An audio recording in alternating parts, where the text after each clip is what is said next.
So topic for ये कि मैं मेरा डायलिसिस कैथेटर सेफली कैसे यूज़ करूँ, सबसे बड़ा इम्पॉर्टेंट टॉपिक टू डिस्कस कि भाई आप इन्फेक्शन कैसे न दे पेशेंट को। जैसे बताया कि कॉमन सोर्स ऑफ इन्फेक्शन ये हमारे हाथों से या हमारे यहाँ वहाँ टच करने से या इम्प्रॉपर सैनिटाइजेशन से आना है, तो इसको हम कैसे बचे। ये हमारा कॉमन कैथेटर, दो प्रकार के कैथेटर अगेन, टेम्पररी और परमानेंट। टेम्पररी की बात नहीं करेंगे ज़्यादा, टेम्पररी के अंदर इन्फेक्शन ज़्यादा होना है, बहुत सारे रिचुअल्स है, बहुत सारी चीज़ें हैं, राइट फ्रॉम शेविंग नहीं करके हुए कैथेटर डालने से लेके कैथेटर डालने के बाद शेविंग नहीं होना, ड्रेसिंग नहीं चेंज करना, और वही कैथेटर 1.5-2 महीना वापरना। सो कॉमन चीज़ें। पर मोस्ट ऑफ कैथेटर्स कितने दिन तक रखना चाहिए टेम्पररी कैथेटर? मैक्सिमम कितना और मिनिमम कितना? हाँ, सो 7 days is what guideline says, और maximum up to 2 to 3 weeks। अगर किसी को 3 हफ्ते से ज़्यादा डायलिसिस लगने की ज़रूरत दिख रही है तो उसको टनल्ड कैथेटर या परमा कैथ पे शिफ्ट कर देना चाहिए। सो कॉमन चीज़ें, इन्फेक्शन कहाँ से आ सकेगा? सबसे पहला कनेक्शन डिसकनेक्शन, कॉमन चीज़। गाय गाय में सुबह आएगा एक टेक्नीशियन, 7 बजे का शिफ्ट रहेगा, एक का फ़ोन आएगा ट्रेन लेट है थोड़ा संभाल ले 1 घंटा, हाँ, तो उसके अंदर एक टेक्नीशियन अगर ज़्यादा मशीन्स चालू करने वाला है तो मिस्टेक तो होने ही वाली है। तो मिस्टेक नहीं करो ऐसा नहीं बोलेंगे, मिस्टेक कम करो, that will be the ideal word, ऐसा है वो। सो बेसिक हैंड हाइजीन जो हमने सीखा ये सबको करते रहना है। न्यू क्लीन ग्लव जब भी आप कनेक्ट करने के लिए चालू करो। कैथेटर को क्लैम्प करना ये बहुत ज़रूरी है, कभी भी उसको अनक्लैम्प करके नहीं छोड़ना है। हब को डिसइंफेक्ट करना है कैप्स रिमूव करने के बाद, बराबर है, ये कॉमन चीज़ है। और कैप रिमूव करके कैप को डिसइंफेक्टेंट में रखना, यहाँ वहाँ नहीं रख देना, हाथ में नहीं पकड़ना। कई बार वाटी में पड़ा रहता है, या कॉमन जगह कहाँ है रखने की? मशीन के ऊपर। जहाँ भी राउंड में जाओ तो कैप्स, नीडल खुली या उसके नीडल के कैप ये पड़े मिलेंगे, तो ये अवॉइड करना है। ये सब कर रहे हैं, रेगुलर कर रहे हैं, जहाँ जहाँ इसको हम कम कर सके हमें करते रहना है। ये लेक्चर्स या टॉक्स जो हम देते हैं इसी के लिए देते कि मिस्टेक करो पर कम करो। ज़ीरो मिस्टेक तो नहीं होती है किसी से, ये डिफ़िकल्ट है आज के ज़माने में। सो एंटीसेप्टिक जहाँ भी हम यूज़ करने वाले हैं, क्रीम्स या लोशंस, वो हम यूज़ करके हब्स को हम बराबर रख दे। जो हमारे टिप्स है कैथेटर के उसको हमें क्लीन करना है रेगुलरली, और वो भी क्लीन करने के बाद डायरेक्ट कनेक्ट करना है, यहाँ वहाँ हाथ नहीं लगाना है। तो ये कॉमन चीज़ें कनेक्शन में देखना है। और हर एक लिम्ब के लिए, जैसे आर्टरी और वेन पोर्ट्स है, तो दोनों के लिए अलग पैड यूज़ करना है या अलग गॉस पीस यूज़ करना है, एक ही से यहाँ वहाँ दोनों नहीं कर देना है। तो ये ध्यान रखना ज़रूरी। जैसे बताया कि एक बार आपने हब्स या नॉब्स निकालने के बाद आपने अगर क्लीन कर दिया तो उसको डायरेक्टली लोशन में या किस में ही रखना है, या गॉस सोक्ड इन बीटाडीन या पोविडीन आयोडीन, उसको टच करके वापस नॉन इन्फेक्ट प्लेस पे रख के उसको कनेक्ट नहीं करना है। ये सबसे ज़रूरी बात है। स्टराइल सिरिंज, कई बार देखा है सिरिंज खोल के पहले ऊपर रख देते हैं मशीन के, फिर जब हब क्लीन करके रखोगे फिर वही स्टराइल अनस्टराइल सिरिंज को आप डायलिसिस पोर्ट में ऐड करोगे, तो वो नहीं करना है, ये ज़रूरी है। और जब भी एक पेशेंट का मशीन ख़त्म हो जाए, ग्लव्स निकालिए, अपने आप को स्टरीलाइज करिए, फिर नेक्स्ट पे जाइए, वही ग्लव्स पे लेके नेक्स्ट पे नहीं जाना है। सिमिलरली डिसकनेक्शन के time same steps to follow. जो हब्स क्लीन्ड है उसको वापस क्लीन करिए, जो डायलिसिस का एंड्स है उसको वापस क्लीन करिए, अनक्लैम्प मत करिए। हेपेरिन लॉक देने वाले तो हेपेरिन लॉक स्टराइल कंडीशन में लीजिए। ये कॉमन चीज़ें है, डिफ़िकल्ट है, पर एक बार अगर आप प्रोटोकॉल फॉलो करते हो तो उसको आप कैथेटर को हम सेफली यूज़ करने के लिए ये कर सकते हैं। बिकॉज सबसे ज़्यादा मॉर्बिडिटी हम जो सुबह से सुन रहे हैं, मोर्टेलिटी, कॉस्ट, एडमिशंस, ये सब बढ़ते हैं बिकॉज ऑफ इन्फेक्शन। सो आप कहाँ ना कहाँ हम सब ने मिलके इन्फेक्शन रेट्स को कम करने के लिए ये करना है। Now antiseptic use and lotion, ये कॉमन ज़रूरी चीज़। मोस्ट ऑफ हम 70% अल्कोहल या तो 10% पोविडीन आयोडीन या तो क्लोरहेक्सिडिन हम ये यूज़ करते हैं। तीनों में से कौन सा एक अच्छा है ऐसा कोई स्टडी में स्पेसिफिकली दिखाया नहीं गया है।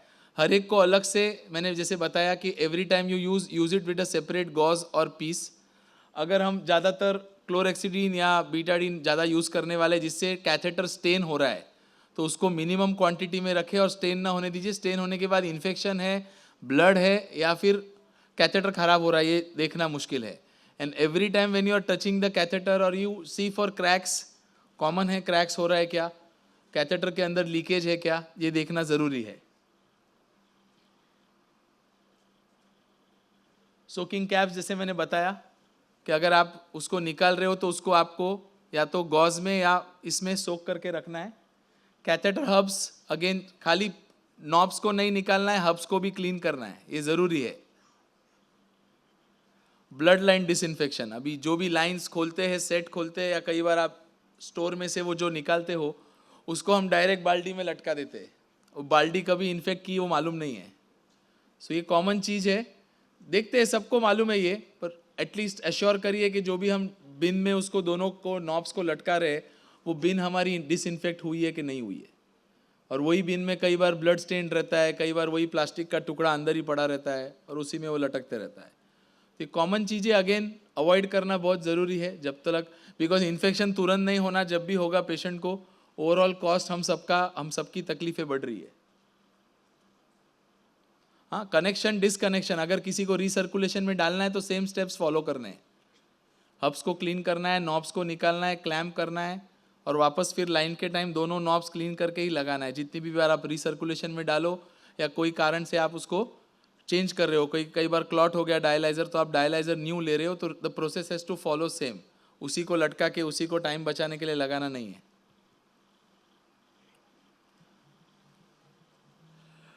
जो कैप्स है कैथेटर्स के, उसको टेप्स नहीं लगाने। कई सेंटर्स में प्रोटोकॉल है कि उसको भी छोटी टेप लगा दे। टेप लगाने से उस पर गमी सोल्यूशन या स्टिकी हो जाता है और फिर वो स्टिक पे हाथ लग के उस पर जम्स जमा होते हैं और जंतु जमा होते हैं। तो स्ट्रिक्टली कैप्स नहीं लगाना है। आपको लगाना है तो simple white gauze dressing along with micropore ऊपर से लगाइए। नॉब्स को कुछ होने वाला नहीं, वो थ्रेड पे ही बना हुआ है तो वो ऐसे गिर जाने वाला नहीं है, तो उसको नॉब को ये मत करिए।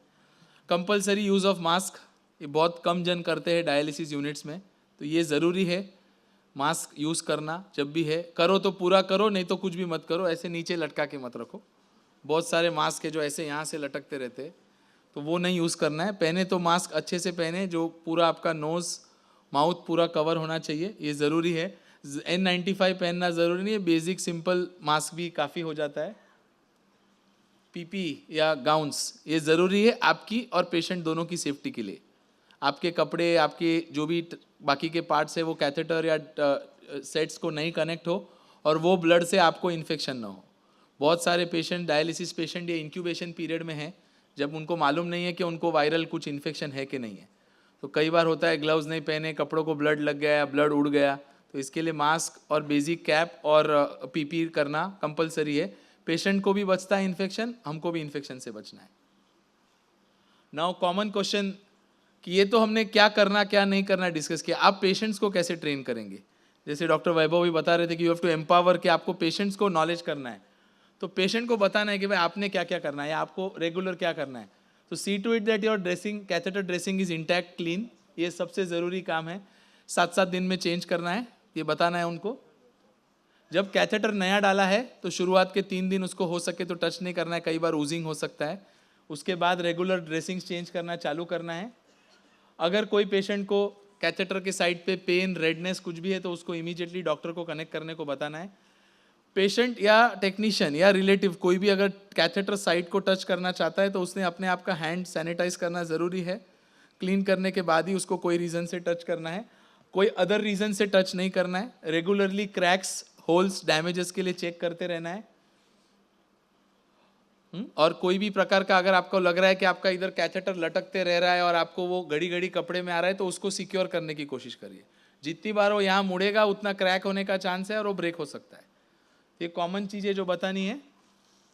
और बहुत सारे पेशेंट कोई ना कोई कारण से उसको कनेक्ट होते रहता है या कुछ एक्टिविटी या स्पोर्ट्स करते रहते हैं या सोने के टाइम ही हो रहा है, तो उसको वो पोजीशन में ड्रेसिंग करके दीजिए ताकि उनको वो कंफर्ट हो जाए।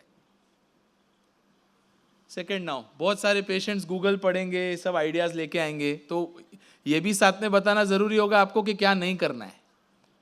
बराबर है, तो उसको खींचना नहीं है, वहाँ पे खुजली नहीं करना है। बहुत सारे पेशेंट्स हैं जो कई बार खींच के कैथेटर हाथ में ही लेके आ जाते हैं कि रात को खुजली आई, थोड़ा खींच लिया और कैथेटर बाहर आ गया, तो बताना है कि बाबा वो साइट पे से ज़्यादा ये नहीं होना है, नंबर 1। शावर या बाथ शुरुआत में 3 दिन डालने के बाद नहीं लेना है, बाद में लेना है। अगर ट्रांसपेरेंट वाटरप्रूफ ड्रेसिंग किया हुआ है तो ऊपर से एकदम पानी नहीं डालना है, पर यस आप साइड से शावर कर सकते, थोड़ा बहुत ड्रॉप्स गिरेगा तो ठीक है। कैथेटर के साथ स्विमिंग अलाउड नहीं है, फिस्टुला के साथ अलाउड है। ये कॉमन क्वेश्चन कई बार पूछते हैं तो बताना जरूरी है। और डायलिसिस कैथेटर आपको टेक्नीशियंस को छोड़ के और किसी ने यूज़ नहीं करना है। कई बार इंजेक्शंस लेते हैं पेशेंट, एंटीबायोटिक्स लेते हैं, तो घर पे सिस्टर आती है, इमरजेंसी वार्ड में जाके वहीं से लगा लेते हैं।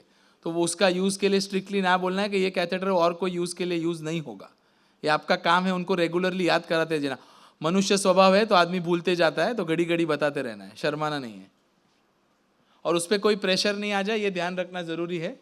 ये एक और कोई भी आदमी टेक्नीशियन हो या घर वाला हो, ग्लव्स पहने या गाउन पहने, मास्क पहने, विदाउट ये उसको ये टच नहीं करे, ठीक है। कई बार इधर का कैप गिर जाता है तो वो सिस्टर के पास चले जाती है, सिस्टर वही हाथ से फटाक से गॉस पीस लेके टाई कर देती, तो सिस्टर को बताना कि भाई मेरा हाथ आप स्टेरिलाइज करिए और फिर ही उसको हाथ लगाइए। नेक्स्ट, पेशेंट के लिए, पेशेंट भी कॉमनली पूछेगा कि भाई मैं मेरे कैथेटर का ध्यान कैसे रखूं। तो ये कॉमन चीज़ें जो बतानी है उसके लिए ज़रूरी है कि भाई आपके कैथेटर को 2 चीज़ है जो रेगुलर हो सकती है जिससे आपको बचना है। 1 है इन्फेक्शन, 2 है क्लॉटिंग। ये 2 ही प्रॉब्लम है जिससे मुझे कैथेटर बदली करना या एडमिट करने की ज़रूरत पड़ सकती है। और कैथेटर मेरी लाइफलाइन है, अगर वो अच्छे से चल रही है तो प्रॉब्लम नहीं होगा। अगेन ड्रेसिंग अच्छा होना चाहिए।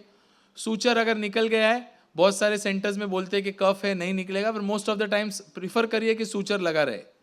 कई बार नींद में कपड़े में वो प्रेशर ज़्यादा आता है तो खींच जाता है और कैथेटर गिरने की शक्यता है, तो सूचर लगा रहता है तो अच्छी बात है। जब भी ड्रेसिंग आप चेंज करें, ड्रेसिंग की साइड को चेक करें, वहाँ से पस नहीं है, रेडनेस नहीं है, ये देखते रहना बहुत ज़रूरी है, आपका काम है।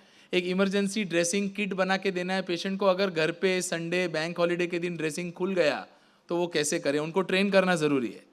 नहीं तो वो यहाँ वहाँ हाथ लगाएंगे, वो इन्फेक्शन करके आएंगे। संडे डॉक्टर भी नहीं मिलता है, हॉस्पिटल में कई बार मालूम नहीं रहता है, और टेक्नीशियन से डायलिसिस यूनिट बंद रहता है। तो इसलिए ज़रूरी है क्या करना है, खुद के हाथ से कभी भी कैप या कुछ नहीं निकाले।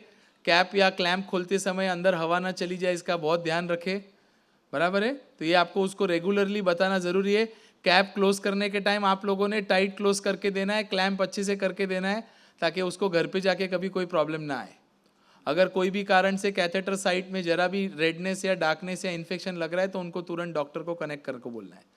तो ये कॉमन चीज़ें, ये करने से मैं मेरे कैथेटर को और मेरे पेशेंट को मैं अच्छा रख सकता हूँ। Thank you.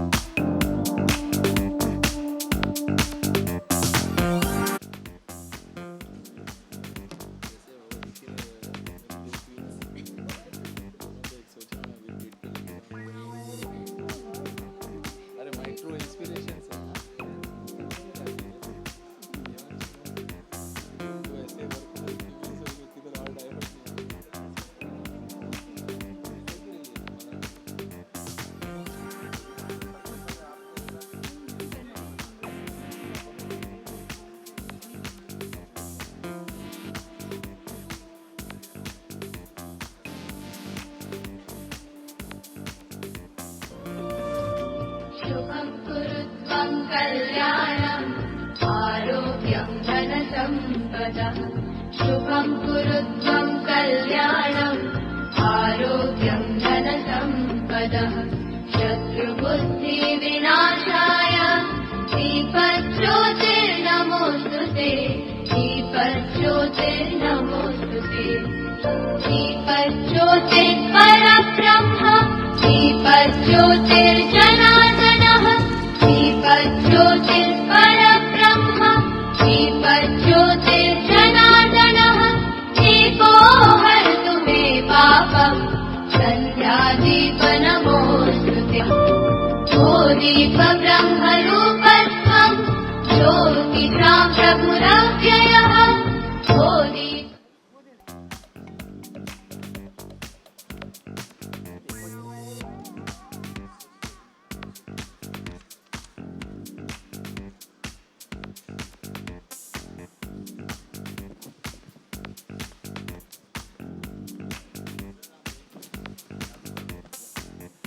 Please take your seats.